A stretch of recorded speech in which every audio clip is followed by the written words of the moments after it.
भगवान विष्णु का स्वप्न। एक बार भगवान नारायण वैकुंठ आलोक में सोए हुए थे। उन्होंने स्वप्न में देखा कि करोड़ों चंद्रमाओं की कांति वाले, त्रिशूल डमरूधारी, स्वर्णाभरण भूषित, सुरेंद्र वंदित, सिद्धिसेवित त्रिलोचन भगवान शिव प्रेम और आनंदातिरेक से उन्मत्त होकर उनके सामने नृत्य कर रहे हैं। उन्हें देखकर भगवान विष्णु हर्ष से गदगद हो उठे और अचानक उठकर बैठ गए। कुछ देर तक ध्यानस्थ बैठे रहे। उन्हें इस प्रकार बैठे देखकर श्री लक्ष्मी जी पूछने लगी, क्यों भगवान, आपकी इस प्रकार अचानक निद्रा से उठकर बैठने का क्या कारण है? भगवान ने कुछ देर तक उनके इस प्रश्न का कोई उत्तर नहीं दिया और आनंद में निमग्न हुए चुपचाप बैठे रहे। कुछ देर बाद हर्षित होते हुए बोले, देवी, मैंने अभी स्वप्न में भगवान श्री महेश्वर का दर्शन किया है। उनकी छवि ऐसी अपूर्व, आनंदमय एवं मनोहर थी कि देखते ही बनती थी। मालूम होता है शंकर ने मुझे स्मरण किया है। अहो भाग्या, चलो कैलाश में चलकर हम लोग महादेव के दर्शन करें। ऐसा विचार कर दोनों कैलाश की ओर चल दिए। भगवान शिव के दर्शन के लिए कैलाश मार्ग पर आधी दूर गए होंगे कि देखते हैं भगवान शंकर स्वयं गिरिजा के साथ उनकी ओर चले आ रहे हैं।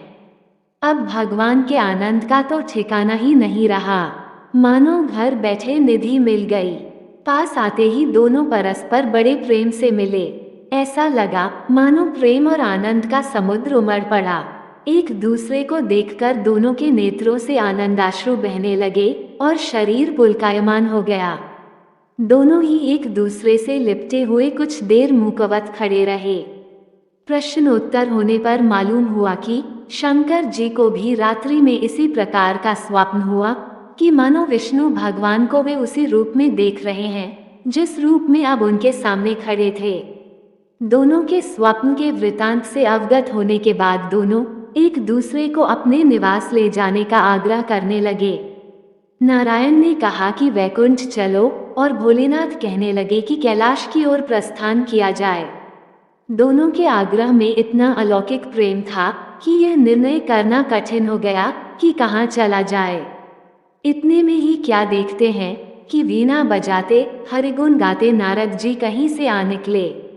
बस फिर क्या था, लगे दोनों उनसे निर्णय कराने की कहाँ चला जाए। बेचारे नारद जी तो स्वयं परेशान थे उस अलौकिक मिलन को देखकर। वे तो स्वयं अपनी सुध बुध भूल गए और लगे मस्त होकर दोनों का गुणगान करने। अब निर्णय कौन करे? अंत में ये तय हुआ कि भगवती उमा जो कह दे वही ठीक है। भगवती उमा पहले तो कुछ देर चुप रहीं।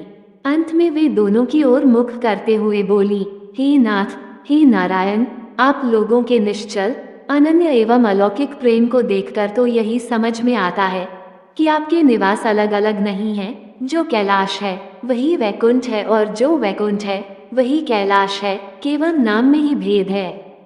यही नहीं, मुझे तो ऐसा प्रतीत होता है कि आपकी आत्मा भी एक ही है, केवल शरीर देखने में दो हैं।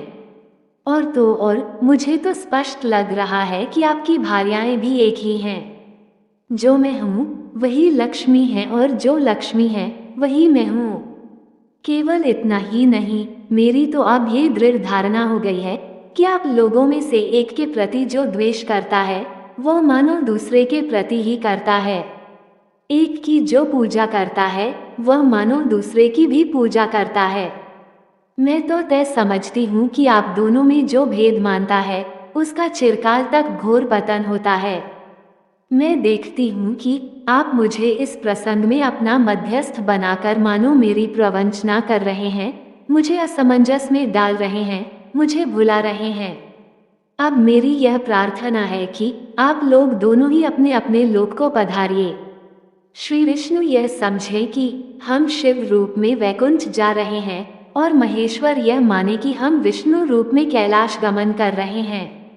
इस उत्तर को सुनकर दोनों परम प्रसन्न हुए और भगवती उमा की प्रशंसा करते हुए दोनों ने एक दूसरे को प्रणाम किया और अत्यंत हर्षित होकर अपने अपने लोक को प्रस्थान किया। लौटकर जब श्री विष्णु वैकुंठ पहुँचे तो श्री लक्ष्मी जी ने उनसे प्रश्न किया, हे प्रभु, आपको सबसे अधिक प्रिय कौन है? भगवान बोले, प्रिय, मेरे प्रियतम केवल श्री शंकर हैं। देहधारियों को अपने देह की भांति वे मुझे अकारण ही प्रिय हैं। एक बार मैं और श्री शंकर दोनों पृथ्वी पर घूमने निकले। मैं अपने प्रियतम की खोज में इस आशय से निकला कि मेरी ही तरह जो अपने प्रियतम की खोज में देश देशांतर में भटक रहा होगा, वही मुझे अकारण प्रिय होगा।